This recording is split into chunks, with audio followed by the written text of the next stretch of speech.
What if I told you that banks were in on the scam and the banksters are working against your best interests? All right, let's break it down. Let's talk about it. So if you saw my recent video, I posted a short and I was talking about the 5 worst things you can do today with money. By the way, on that list was buying houses. And you guys don't want to listen to me because I'm just a guy on YouTube blabbing about, don't buy a house. Don't buy a house if your paycheck is the only way to pay for it. And because a house today is a bad investment. Now, I don't want to turn this into a home video, but if you guys want me to do a video about why I believe personally that a house that you're going to live in, even a rental house, is a bad investment today. So let me know in the comments. Just put the letter H in the comments if you want me to talk about it. I can do a short video about it. So let's get into it. So once again, I put a video out. I get a lot of not so good messaging saying, some not so polite things about this guy. This guy, Shon-Jhon, aka the Middleman CEO. Hit subscribe, hit thumbs up, welcome to the channel. Listen, all this stuff I know, I've learned these things the hard way, and I believe they are right for me. When I share something about my experience on here, I'm not telling you to do it. I don't want you to go and do something and then turn around and blame me and say, this guy was wrong, I told you. No.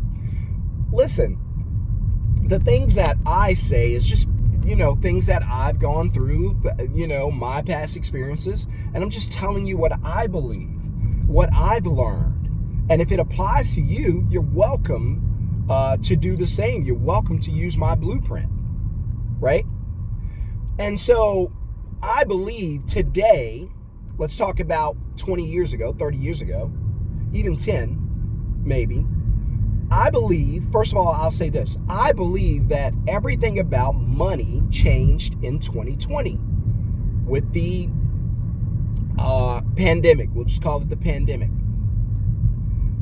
Everything changed after the pandemic. What does that mean? Well, all of this money was flooded into the economy. I know everybody needed their stimulus check. I know. And I ain't mad at you. You know why? Because it's your money. The government wouldn't have it unless they took it out of your taxes, so it belonged to you anyway. So I have no problem with you getting your money. The problem is the money didn't come from any production. There was nothing done to get the money. Checks were just cut. And so what that does is it floods a fishbowl with water. That's all it does. It's like going in the bathtub, turning on the shower, letting it run. That's the regular economy. What happens? Hot, warm water, take a nice shower, get out. As long as the tub is not plugged. But the second you plug the tub and leave the shower on, now you got a problem. Because the tub's going to fill up and overflow. And now you have a problem. The neighbors downstairs have a problem. I've been through it. If you ever lived in an apartment, you know what I mean. Put an amen in the comments. And all of a sudden, you've got a problem.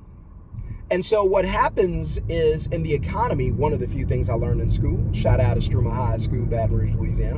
One of the few things I learned is supply and demand, right? On one of the few days I was at school. Supply and demand. So more money chasing the same goods drives up demand. When demand goes up, prices go up. So you saw the housing prices increase. Just listen to what I'm telling you. All of the increase and inflation that we talk about happened when? Exactly. It happened during the pandemic. Because the economy was flooded with money. Now, you got to believe that these politicians are smarter than a guy like me. Goodness. You had to have seen that coming, right? Oh, you don't really care. It doesn't affect you because you guys are rich. Or if you own the asset during inflation, you get richer. It's only the poor that get hurt, the poor and the middle class during inflation. That's why people aren't trying to get rid of inflation, not the rich people, because inflation helps the rich, it hurts the poor. I'll prove it to you really quickly. If you live in a rental apartment, for instance, and your rent went up, is it bad for you or good for you? Bad for you, because now you have to pay more money. But for the person who owns the apartment, is it bad for them or good for them? Good for them, exactly. So as much as they complain about, hey, we need to get rid of inflation, they're not trying to get rid of inflation. Inflation is good for them. So if you own the asset, if I own the asset, I wouldn't be trying to get rid of inflation. I'm trying to make more. I'm trying to get a bigger piggy bank. So, all right, and we're going to tie this into the bank. So everything changed. Money became abundant. It still is today. That's why you still have inflation. So there's a lot of greed now because some of the money have left the economy, but the prices haven't dipped, and they should. The only way you're going to dip these prices, stop buying. I'm just telling you, that's the only way you're going to hit their pockets. Stop buying. I don't care what you charge. I ain't buying it. So you're starting to see that in the housing market where people are like, even here in Texas, even here in Dallas, people are like, I'm not touching it.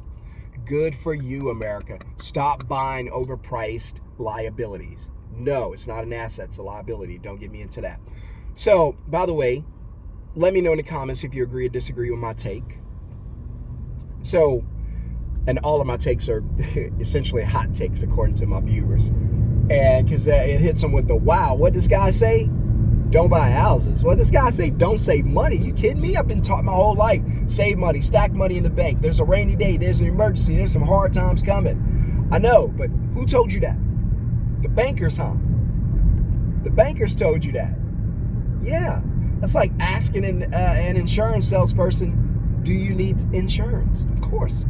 The banks are telling you that. So, of course, the banks are driving that fear through you. And so you're going to stack money in the bank, leave money in the bank. The banks are going to see the money, just to understand how it works. So years ago, let me just tie all this in real quick. So money into the economy chased everything, and now you get inflation, right? And so now you guys are terrified because everything costs more. So what do you start doing? What were you doing with your stimulus checks? A lot of you parking it in the bank, trying to pay bills. And so when your parents and grandparents were stacking money in the bank, it was a good idea because banks paid interest. Interest was good for your money. So now it's not stacking in the money in the bank. It's like investing and leaving money in the bank to get a return. That return was called interest. So now you have money in the bank, you're getting interest, and you're making some money, not a lot, but some money for leaving it there. So it makes sense. It makes sense, and it makes sense. C-E-N-T-S. All of a sudden, banks pull the interest. Now, your money's sitting in the bank. It's not making any interest. Not doing anything for you. So interest is out. Banks don't pay you interest, hardly anything. So now your money sits in the bank for no reason. Well, go get it out. Oh, I would, but here's the deal. So the bankers let me know or told me that, there are these emergencies. And so did my network, people around me, my peers, they told me there are these things in life called emergencies and rainy days, and that I need to be prepared for them. I had a comment. One guy was like, that's stupid. I'm going to keep saving money. You never know what's going to happen. Exactly. So there's two ways you're going to live. You're going to live with that money in the bank, waiting for something bad to happen so you can justify stacking it for no reason. Or you can take the money out of the bank now, use the money on an investment or an asset now, start making money now, live off cash flow now, for instance, for me, let's say I have $5,000 in the bank and I take a little bit of that out, start a middleman business. Come back in 30 days, my middleman business is making, something low, $3,000 a month. Now, I don't have to stack money in the bank and wait on an emergency or hard times to happen. Why? Because my business is cash flowing. You could even buy a vending machine and it cash flows. You could partner with a friend or start a side hustle and it cash flows. So what happens, Sean, when there's an emergency? Because you guys are telling me the only reason you're saving money is for what?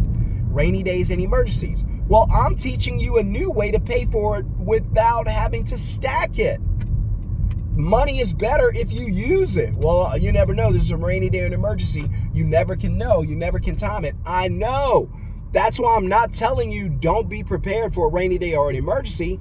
I'm just telling you when it does happen, because it's out of your control, when it does happen, you don't have to sit there and wait on your bank account to stack up to take care of it.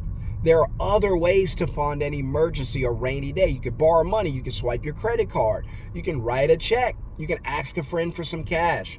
You can get money from almost anything. You can sell anything in your garage. Now that you know there are other ways to fund your emergencies and rainy days, now you can start using the money to try to make money before you have an emergency or rainy day. Make sense? I hope it does. Hit subscribe, hit thumbs up. Welcome to the channel. If you guys want to learn how to start a middleman business from your phone, so you don't need a job, you don't need a 9-to-5, you can get paid sitting at home by booking customers for other businesses, partnering with those businesses, contractors, matching the customer to a contractor. Hey, this is how it works. Customer calls and say, hey, I need to get moved. Okay, perfect. Give me your information. Pay me a $150 deposit. That's mine. That's yours. And it could be any industry. And I'm going to match you. I'm going to send your information to an ISP or independent service professional or contractor who's going to do the work, not me. I'm going to keep my money. They'll keep the rest of it done. I'm in the car wash, guys. I got to go. See you on the next video. Peace.